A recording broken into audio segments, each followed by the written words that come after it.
अब छठा अधिकार श्री जिनेन्द्र जन्मोत्सव वर्णन वाला प्रारंभ करते हैं। रागादिक जल सो भर्यो तन तालाब बहु भाय, पारस रवि दर्शत सुखे अगसारस उड़ी जाय। गर्भ मास पूरन भय नव निर्मल आकार, पौष मास एकादशी श्याम पक्ष शुभवार। ये तन तालाब की उपमा दी गई है, जिसमें रागादिक जल से ये बहुत प्रकार के जलों से भरा हुआ है। और पारस प्रभु को रवि की उपमा दी है, जिसके माध्यम से सूर्य की किरणों से वो तालाब इन रागादिक जल से भरा हुआ सूख जाता है और पाप रूपी सारस वहाँ से उड़ जाते हैं। गर्भ के मास पूर्ण हुए और आकाश निर्मल था। जब पौष मास की एकादशी तिथि थी और कृष्ण पक्ष और शुभ दिन था। बामा देवी पूर्व दिशि जन्म्यो जिनवर भान, मुदित भयो त्रिभुवन कमल अशुभ तिमिर अवसान। अश्वसेन नृप उदय गिरी उगयो बाल दिनेश, तीन ज्ञान किरणावली लिए जगत परमेश। बामा देवी पूर्व दिशा के समान हैं और उनसे जिनवर भानु के समान उत्पन्न हुए हैं। तीनों लोकों को कमल की उपमा दी है और जिस प्रकार से सूर्य के उदय से वो प्रसन्नचित हो जाते हैं, विकसित हो जाते हैं, और ऐसे ही तीनों लोक प्रसन्नचित हो गए और अशुभ रूपी अंधकार का वहाँ पर अंत हो गया। अश्वसेन नृप उदयाचल पर्वत के समान हैं, जिनके ऊपर बाल दिनेश के रूप में, सूर्य के रूप में वहाँ पर उत्पन्न हुए और उनके पास में तीन ज्ञान रूपी किरणावली मति श्रुत अवधि ज्ञान से वो संयुक्त थे। इस प्रकार से वो जगत के परमेश वहाँ पर उत्पन्न हुए। जन्म्यो जब तीर्थंकर कुमार, त्यों लोक बड़्यो आनंद अपार। दीखे नव निर्मल दिशिय शेष, कहीं आंधी में ना धूलि लेस। अति शीतल मंद सुगंधि बाय, सो बहन लगी सुख शांति दाय। सब सुजन लोक हर से विशेष, ज्यों कमल खंड प्रगटत दिनेश। यहाँ पर भगवान के जन्म कल्याण का वर्णन करते हुए कह रहे हैं कि जब तीर्थंकर कुमार का जन्म हुआ, तीनों लोकों में अपार आनंद बढ़ा। जहाँ पर सारी दिशाएं आकाश निर्मल दिखाई दे रहे थे, कहीं पर भी आंधी नहीं चल रही थी, बादल नहीं थे और कहीं पर भी लेस मात्र भी धूल नहीं थी। भगवान के जन्म पर अति शीतल मंद सुगंध वायु बहने लगी, जो सुख और शांति को देने वाली थी। सारे भव्यजन का जो समूह था वो विशेष रूप से हर्षित हुआ। उसी प्रकार से जैसे सूर्य के प्रकट होने पर कमल वन में कमल विकसित हो जाते हैं। घंटा घन गरजे देवलोक, ज्योतिष घर के हरिनाद थो। भवनालय बाजे सहज शंख, बिंतर निवास बेरी असंग। ये अनहद बाजे बजे जान, जिन राज जन्म अतिशय महान। बहुकल्प तरोबर पहुप वृष्टि, स्वयमेव करन लागे विशेष। स्वर्गलोक में घंटाओं का नाद वहाँ पर होने लगा और ज्योतिष लोक में सिंहनाद वहाँ पर बहुत बड़े समूह में उत्पन्न होने लगा। भवनवासियों देवों में जो भवन थे, वहाँ पर सहज रूप से शंख बजने लगे और व्यंतरों के निवास में वहाँ पर असंख्यात भेरी यानी नगाड़े बजने लगे। ये अनहद बाजे यानी जो सीमातीत नाद करने वाले हैं या जिनका नाद अन्य नाद से बाधित नहीं होता, ऐसे बाजे वहाँ पर बजते हैं जो जिनवर के जन्म के अतिशय को प्रकट करने वाले हैं। और कल्प वृक्ष भी वहाँ पर बहुत सारे पुष्पों की वृष्टि करते हैं और ये वृष्टि अपने आप ही उनके जन्म पर होने लगती है। इंद्रासन कांपे अकस्मात, ये करन के दो सारद सुजात। जिन जन्म भयो भूलोक माई, उच्चासन अब तुम जोग नाय। आनम्र भय मणि मुकुट एम, सिर जिन प्रति करत प्रणाम जैम। ये चिन्ह देखी इंद्रादि देव, तब अवधि ज्ञान बल जान भेव। इंद्रासन जो है अकस्मात यानी अचानक कपने लगे और ये कार्य वहाँ पर सार्थक ही उत्पन्न हुआ था, मानो जैसे जिनेंद्र भगवान के जन्म के समय में जहाँ भूलोक में उनका जन्म हुआ है, अब तुम लोगों के लिए उच्चासन पर बैठना योग्य नहीं है। उनके मणियों के मुकुट नम्रीभूत हो गए थे, जैसे मानो श्री जिनके प्रति वो वहाँ पर प्रणाम कर रहे हों।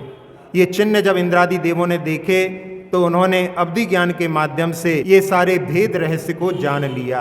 धार बनारसी नगर थान तीरथ पति जन्म्यो आज आन, प्रभु जन्म कल्याणक करन काज उद्यम आरंभो देवराज।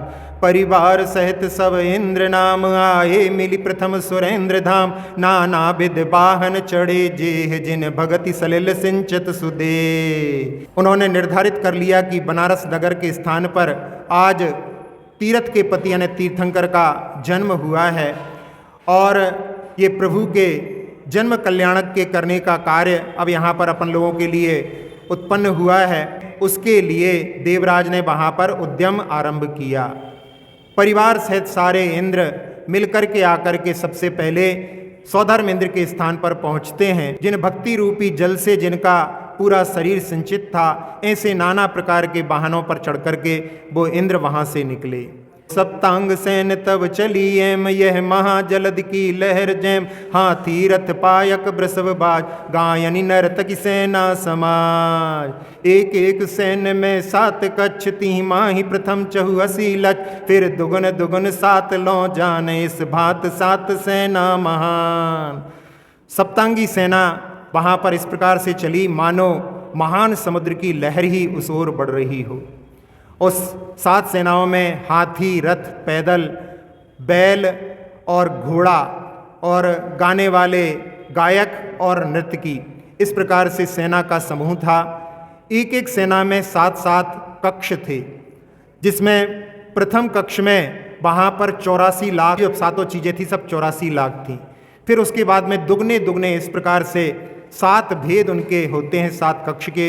इस प्रकार से 7 सेना जो महान थी वो वहाँ पर भगवान के जन्मोत्सव के लिए चली। जय कौर जो ऊपर बहोर, यह एक हस्ती सेना प्रमाण, ऐसे ही सब 7 समान। तह नाग दंत सुर अभियोग, सो करह विक्रिया निज नियोग, ता प्रति आज्ञा दीनी सुरेंद्र, तिन कीनो ऐरावत गइन।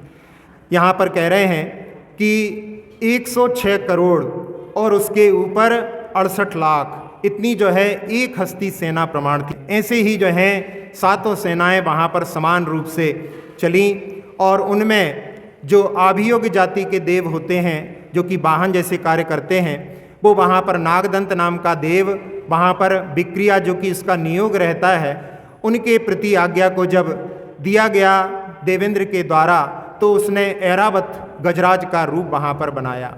लख जो जनमान मतंग ईस, अति उन्नत देह उतंग शीस, शुभ सेत बरन मन हरन काय, लीला गति धारे ललित पाय। मद जीवन कलित कपोल श्याम, नख विद्रुम्बरण मनोभिराम, सब लसत सुलक्षण अंग अंग, नहीं गिनी जाए जिस छवि तरंग।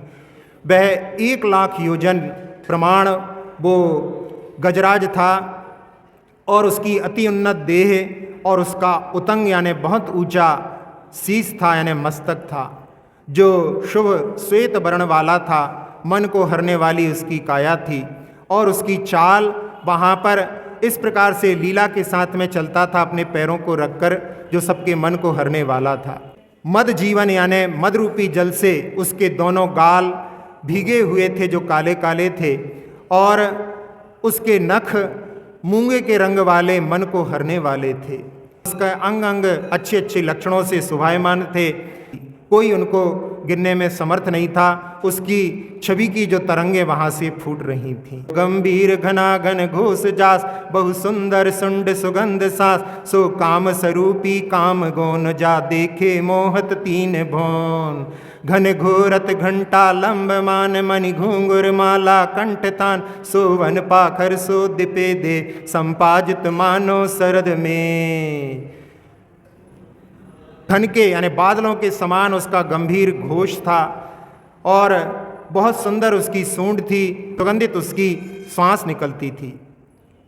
वह कामदेव स्वरूप था, लेकिन वहाँ पर काम गौण था, क्योंकि वो तो एक विक्रिया से बनाया हुआ रूप है जिसको देख करके तीनों लोग जो हैं मोहित हो जाते हैं। और उसके गले में एक भीषण ध्वनि करता हुआ लंबा घंटा लगा हुआ है और साथ साथ में जिसमें घुंघरुओं से युक्त वहाँ पर माला जो उसके कंठ के थान पर शोभायमान हो रही है, उसमें लगा हुआ घंटा जो स्वर्ण पात्र के समान वहाँ पर शोभायमान हो रहा है, और ऐसा लगता है मानो शरद ऋतु के मेघ में वो बिजली से युक्त हो। सो बदन विराजत शोभवंत, एक एक बदन में 8 दंत, प्रति दंत सरोवर एक दिस, सर सरें कमलनी 125, एक एक कमलनी प्रति महान 25, मनोहर कमल ठान प्रति कमल 108 पत्र, शोभावरणी नहीं जाए तत्। वो 100 मुखों से शोभायमान होता था और एक एक मुख में 8-8 दांत थे, और प्रत्येक दांत के ऊपर एक एक सरोवर दिखाई देता था, जहाँ पर एक में 2500 कमलनी वहाँ पर शोभायमान थी। प्रत्येक कमलनी के साथ साथ में 25 मनोहर कमल भी वहाँ पर स्थापित थे, और एक एक कमल के 108 पत्र यानी पाखुड़ियाँ थीं। वहाँ की शोभा वर्णन में नहीं आती। पत्रन पर नाचे देव नारी, जग मोहत जिनकी छवि निहार, नव नव रस पोसे करत गान, लावण्य जलधि बेला समान। तिस हाथी ऊपर सची संग, सौधर्म स्वर्गपति मुदित अंग, आरूढ़ भयो अति दिपत एम, उदयाचल मस्तक भानु जैम। और उन पत्रों के ऊपर देवियाँ वहाँ पर नृत्य करती हैं, जो सारे जग को मोहित करने वाली हैं, जो भी उनकी छवि को देखता है। और उनके नृत्य में वहाँ पर नए नए 9 रसों से पुष्ट गीतों का गान भी होता है, और वो लावण्य की समुद्र की सीमा के समान दिखलाई देती हैं। उस हाथी के ऊपर सची के संग में सौधर्म इंद्र प्रमुदित प्रफुल्लित शरीर के साथ में उसके ऊपर चढ़ता है, और उस समय में ऐसा लगता है देखने में जैसे उदयाचल के मस्तक पर सूर्य शोभायमान हो रहा हो। चंद्रोपम चामर छत्र शीस, 10 जाति कल्प सुर सहित ईस, ईशान प्रमुख इमि देवराज, निज निज वाहन को चले साज। परिजन समेत और हरस भाव, जिन जन्म कल्याणक करन चाव, बाजे सुर दुंदुभि विविध भेव, जयकार करें मिली सकल देव। चंद्रमा के समान उनके ऊपर चामर, और साथ साथ में शीश पर जो छत्र लगाया था वो चंद्रमा के समान था। 10 जाति के कल्प के सुर अपने अपने ईश के साथ में यानी अपने अपने इंद्रों के साथ में वहाँ पर थे, और उसमें सौधर्म और ऐशान ये 2 अलग, इस प्रकार से उनके कुल 12 भेद होते हैं। अपने अपने वाहनों को वो सजा करके वहाँ से चलते हैं, और परिवार के साथ में उनके हृदय में बहुत विशेष हर्षित भाव हैं। जिनेंद्र भगवान के जन्म कल्याणक करने की इच्छा लेकर के वो चल रहे हैं, और उधर सुर दुंदुभी यानी नगाड़े बज रहे हैं जो बहुत प्रकार के हैं, और सारे देव मिलकर के जय जयकार कर रहे हैं। उपजो कोलाहल गगन थान, सब दिश दिखे वाहन विमान, आकाश सरोवर अति गंभीर, इंद्रादि अमर तन तेज नीर। तहाँ बिकसत मुख अप्सराएम, यह खिल्यो कमलनी बाग जैम, इह विधि देवागम भयो जान, अवतरे बनारस नगर थान। उस जगह पर आकाश में इतना शोर कोलाहल उत्पन्न हुआ, चारों ओर चारों दिशाओं में देखते हैं, सब जगह वहाँ पर वाहन विमान के रूप में दिखाई दे रहे हैं। आकाश जो है सरोवर के समान जो अति गंभीर है, जिसमें इंद्र आदि और अमर आदि वहाँ पर उनका चमकता हुआ शरीर ही वहाँ पर जल के समान दिखाई देता है। अप्सराएं हैं, उनका विकसित मुख इस प्रकार से लग रहा है मानो कमलनी के बाग में कमल खिले हुए हों। इस प्रकार से देवों का वो आगमन वहाँ पर हुआ, ऐसा जानिए। और आकर के वो सभी बनारस नगर के स्थान पर अवतरित हुए। चंद्रादि ज्योतिषी पंच जात, 10 भेद भवन वासी विख्यात, पुनि 8 जात के वान देव, सब आए इंद्र समेत एव। निज निज वाहन चढ़ी सपरिवार, जिन जन्म महोत्सव हिये धार, तब पुर प्रदक्षिणा सुरन दीन, अति हरकत और जयकार कीन। उनमें चंद्र आदि 5 प्रकार के ज्योतिषी देव थे, 10 प्रकार के भेद वाले भवनवासी जो विख्यात हैं, और 8 जाति के व्यंतर देव भी वहाँ पर अपने अपने इंद्रों के साथ में सब आए हुए थे। अपने अपने वाहन पर चढ़ कर के परिवार के साथ में जिनेंद्र भगवान के जन्म महोत्सव का वर्णन अपने हृदय में धारण करके वे सारे आकर के उस नगर की सबसे पहले प्रदक्षिणा परिक्रमा करते हैं और अति हर्षित होकर के अपने हृदय से भगवान की जय जयकार करते हैं। बन बीथी मारग गगन रोक, सब ठाणे देवी देव थोक, सब सक्र सची मिल भूप गे, आए घर आंगन भरोते। तब इंद्र बधु अति रंजमान, सो गई गुपत जिन जन्म थान, देखी जिन मात सपुत ताम, पर दक्षिण देखी नो प्रणाम। सुत राग रंगी सुख से जमान, ज्यों बालक भानु समेत सांझ, कर जोरी जुगल सिर नाय नाय, तुति कीनी बहु जाने नमाय। वन की गलियां के जो मार्ग थे उनमें आकाश में रोक करके झुंड के झुंड सारे देव देवी वहाँ पर खड़े हुए थे और सारे इंद्र अपनी पटरानियों के साथ में मिल कर के राजा के आंगन में आए और इस प्रकार से उनका पूरा आंगन वहाँ पर भर गया। उस समय इंद्र बधु यानी पटरानी अति हर्षित उत्साहित होती हुई महल के उस स्थान पर गई जो कि गुप्त था, जो उनका जन्म का स्थान था, और उसने जाकर के जिनेंद्र भगवान की माता और उनके पास में वो सुपुत्र उनको देखा, उनकी प्रदक्षिणा की और उनको प्रणाम किया। जो सुत के अपने पुत्र के राग में रंगी हुई सुख की सेज पर मध्य में सो रही थी और उस समय बालक भानु के समान, जैसे संध्या के समय में जो लालिमा से युक्त होता है, ऐसी उपमा दी है। उसने अपने दोनों हाथों को जोड़ करके इनको बार बार अपने सिर को झुका करके नमन किया और बहुत स्तुतियां वहाँ पर उसने की, लेकिन माता कुछ नहीं जानती क्योंकि सो रही हैं। सुख नींद रची तब सचीतास, माया में राख्यो पुत्र पास, कर कमलन बालक रतन लीन, जिन कोटि भानु छवि छीन कीन।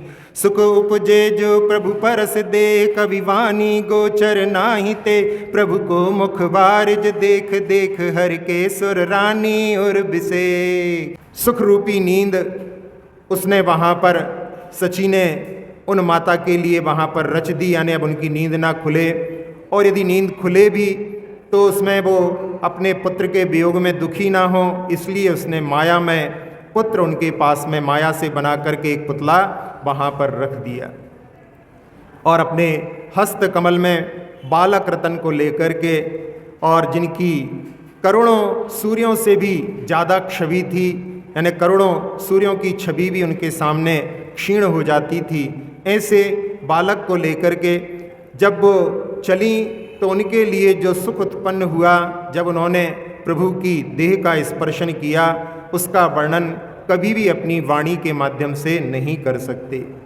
उनके मुख कमल को देख करके सुर रानी शची वहाँ पर विशेष रूप से अपने हृदय में हर्षित होती हैं। बसु मंगल दर्व विभूति सार, दिस दिव्य कुमारी अग्रचार, इह विधि सौ धर्म सुरेश नार, आन्यो शिव कन्यावर कुमार। देखियो हरि बालक चंद जाम, आनंद जलधि और बड़्यो ताम, सिर नाय इंद्र निज बार बार, तुति कीनी कर जुग शीस धार। 8 मंगल द्रव्य जो सारभूत विभूति के रूप में दिक् कुमारी दिव्य आगे आगे लेकर के चलती हैं।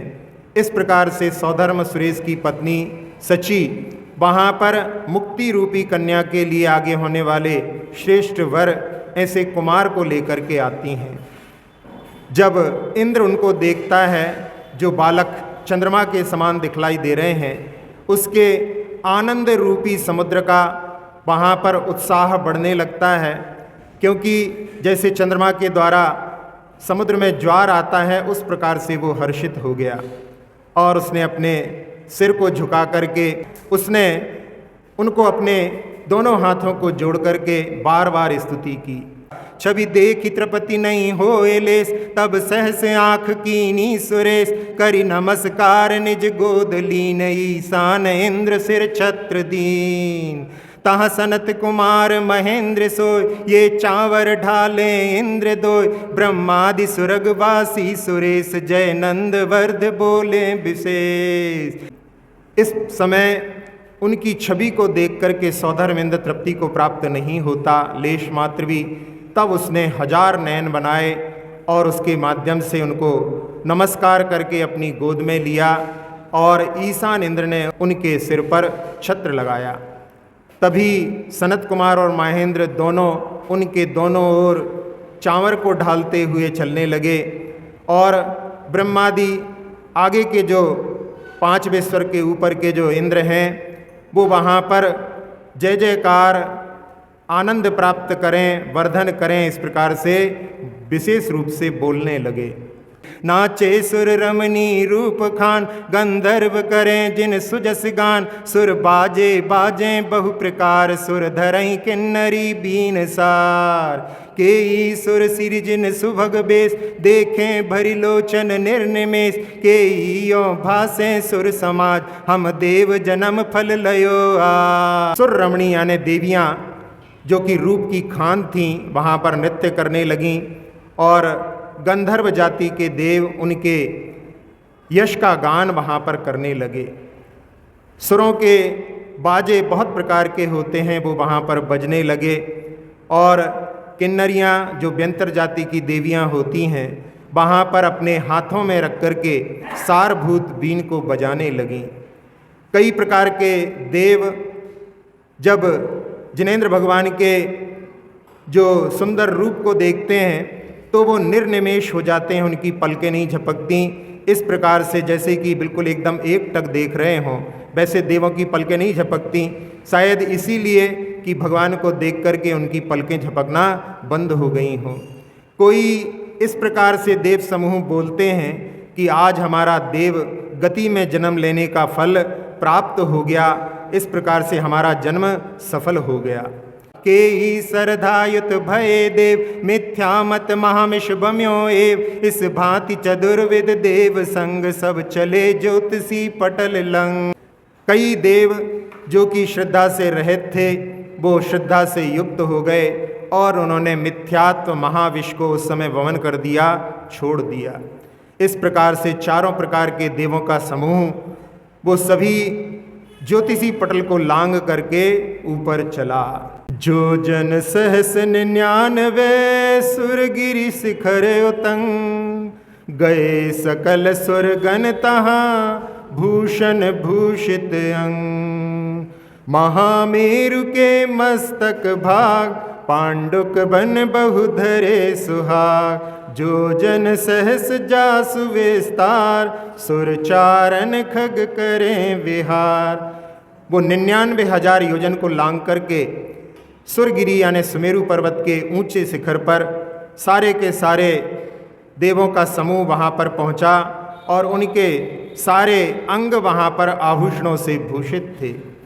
महामेरु के मस्तक वाले भाग पर पहुँच करके जहाँ पर पांडुक वन बहुत ही सुंदरता को धारण किए हुए है, जिसका 1000 योजन विस्तार है और जो देवों के द्वारा, चारण रिद्धिधारी मुनिराजों के द्वारा और विद्याधरों के विहार से पवित्र है। चहु दिस 4 जिनालय तहाँ, सघन सास ते तरुवर जहाँ, मध्य चूलिका मुकुट सरीस, सोतंग जोजन 40, 12 जोजन जड़ विस्तार, 8 मध्य अर ऊपर 4, जाके ऊपर रजक विमान, रोमांतर नर क्षेत्र प्रमाण। चारों दिशा में वहाँ पर 4 जिनालय हैं और सघन तरुवरों से युक्त वहाँ पर शाश्वत वन है और मध्य में उस पर्वत के एक मुकुट के समान चूलिका है जो 40 योजन ऊंची है, जिसका जड़ में 12 योजन विस्तार यानी चौड़ाई है और मध्य में 8 और ऊपर जाकर के 4 योजन बचती है, जिसके ऊपर ऋजु विमान जो कि एक बाल के अंतर से वहाँ पर स्वर्गलोक चालू हो जाता है और वहाँ तक जो है मनुष्य क्षेत्र निर्लोक कहलाता है। तिस ईशान दिशा शुभ थान, मणिमय शिला सासती जान। पांडुक नाम फटिक उनहार, आकृति अर्ध चंद्रमाकार। 100 योजन आयाम अभंग, बिस्तर आधी 8 उतंग। सुर विद्याधर पूजत नेत, भरत खंड जिन न्योन पवेत। उसकी ईशान दिशा में 100 स्थान हैं जहाँ पर मणियों से बनी हुई शिला जो शाश्वत अकृत्रिम जानो, और उस पांडुक नाम की जो स्फटिक मणि के समान शिला है जिसकी आकृति अर्ध चंद्रमा के आकार की है, जो कि 100 योजन लंबाई वाली है और उसका विस्तार उसके आधे यानी 50 योजन है और 8 योजन वो ऊंची है, जो सुर और विद्याधरों के द्वारा जहाँ पर नित्य पूजा की जाती है। ऐसे भरत खंड में उनका जन्म होता है तीर्थंकरों के, उनके नभन से वो पवित्र होती है। तहाँ हेम सिंहासन सार, रतन जड़ित शोभल आकार। धनुष 500 उन्नत जोय, भूमि भाग विस्तीरन सोय। ऊपर जास अर्ध विस्तार, जाके तेज मिटे अंधियार। तिस ही पर पद्मासन साज, पूरब मुख थापे जिन राज। जहाँ पर स्वर्ण में सिंहासन सारभूत है जो रत्नों से जड़ित है और बलयाकार यानी गोल आकार का है, और जो 500 धनुष ऊंचा है और भूमि पर जो विस्तार को लिए हुए है, और ऊपर जाकर के उसका आधा विस्तार यानी 250 योजन हो जाता है, जिसके तेज से सारा अंधकार मिट जाता है। और उस पर ले जाकर के पद्मासन के रूप में पूर्वमुखी वहाँ पर जिनराज को स्थापित किया। इस अवसर सोहे मीस, मानो मेघ रतन गिरि शीस। ध्वजा कलश दर्पण भृंगार, चमर छत्र सुप्रतिष्ठ कतार। मंगल दर्व मनोहर जहाँ, धरे अनादि निधन ये तहाँ। आसन दोए उभय दिस ओर, जुगल इंद्र ठाणे तिहि ठोर। इस अवसर पर प्रभु ऐसे शोभायमान हो रहे हैं मानो रत्नगिरी पर्वत के शिखर पर बादल शोभायमान हो रहे हों, और वहाँ ध्वजा कलश दर्पण भृंगार चमर छत्र और सुप्रतिष्ठित ठोना आदि वहाँ पर जो अष्टमंगल द्रव्य मनोहर उपस्थित हैं, और ये अनादि निधन वहाँ पर रखे हुए हैं।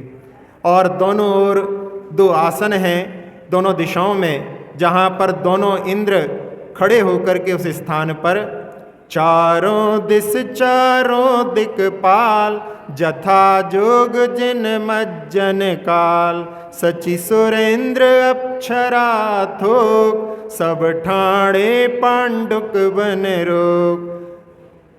24 देव खड़े चहुपास, जनम न्योन देखन हुल्लास। कियो महामंडप हरि तहाँ, 3 लोक जन निवसे जहाँ। चारों ओर चारों दिशाओं में 4 दिक्पाल भी वहाँ पर यथा योग जिनेंद्र भगवान के मज्जन काल में वहाँ पर खड़े हुए थे, और शची सुरेंद्र और अप्सराएं जो कि झुंड के झुंड समूह के रूप में वहाँ पर पांडुक वन को रोक करके खड़ी हुई थीं। चारों प्रकार के देव वहाँ पर चारों ओर खड़े हुए थे। जन्म के नवन के उत्सव को देखने का उल्लास उनके मन में था, और इंद्र ने उस समय वहाँ पर महान मंडप किया था जिसमें 3 लोकों के जन वहाँ पर निवास कर रहे थे। कल्प कुसुम माला मनहार, लटके मधुप करे झंकार। सुरबाजित्र बजे बहुभाय, सुरभि सुगंध रही महकाय। मंगल मिल गावे सब सची, नाचे सुरवनिता रस रची। तब मज्जन आरंभ विशेष, उद्यम कियो प्रथम अमरेश। वहाँ पर कल्प वृक्षों के पुष्पों की माला जो मन को हरने वाली थी लटक रही थीं, जिन पर भ्रमर झंकार कर रहे थे, और देवों के बाजे वहाँ पर बहुत प्रकार के बजाए जा रहे थे। चारों ओर सुगंध की सुरभि वहाँ पर सबको महका रही थी। मंगल गीत सारी सचियाँ मिलकर के गाती हैं और सुर वनिताएँ देवियाँ वहाँ पर नवरसों में रंगी हुई नृत्य करती हैं। इसी समय जो स्नपन का कार्य विशेष रूप से आरंभ हुआ और सबसे पहले प्रथम सौधर्मेंद्र ने उसको प्रारंभ किया। तहाँ कुबेर रतन खची रची पेड़ कापन, मेरु शिखर सौ सोहिए क्षीरो दधि पर जन। सुर श्रेणी सोपान पथ पंचम सागर जाय, भर लाई कंचन कलश चंदन चर्चित काय। वहाँ पर कुबेर ने रत्नों से खची हुई सीढ़ियों की पंक्ति को वहाँ पर निर्माण किया था, जो मेरु शिखर से लेकर के क्षीर सागर तक वो फैली हुई थीं, और जो देवों के द्वारा बनाए गए सीढ़ियाँ या सोपान पथ था वो पंचम समुद्र तक जाता था, और वहाँ से स्वर्ण के कलश में जो चंदन से चर्चित थे ऐसे उनमें जल को भर करके लाया गया। जो जन एक प्रमाण मुख बसु जो जन गंभीर, यह मर्यादा कलश की जिन शासन में वीर। मुकत माल मंडित लसे कंचन कलश महन, नभ वनिता के उरज ये यों अति शोभावन। उन कलशों की आकार के बारे में कह रहे हैं कि जो 1 योजन मुख वाले थे और 8 योजन गहरे थे। ये उनकी सीमा या उनकी आकार के बारे में कलश का जिन शासन में बतलाया गया है, जो महान थे और जिनके कंठ जो है मोतियों के माला से सजे हुए थे, वो स्वर्ण के कलश महान, जो कि आकाश रूपी स्त्री के आंचल के समान शोभायमान हो रहे थे।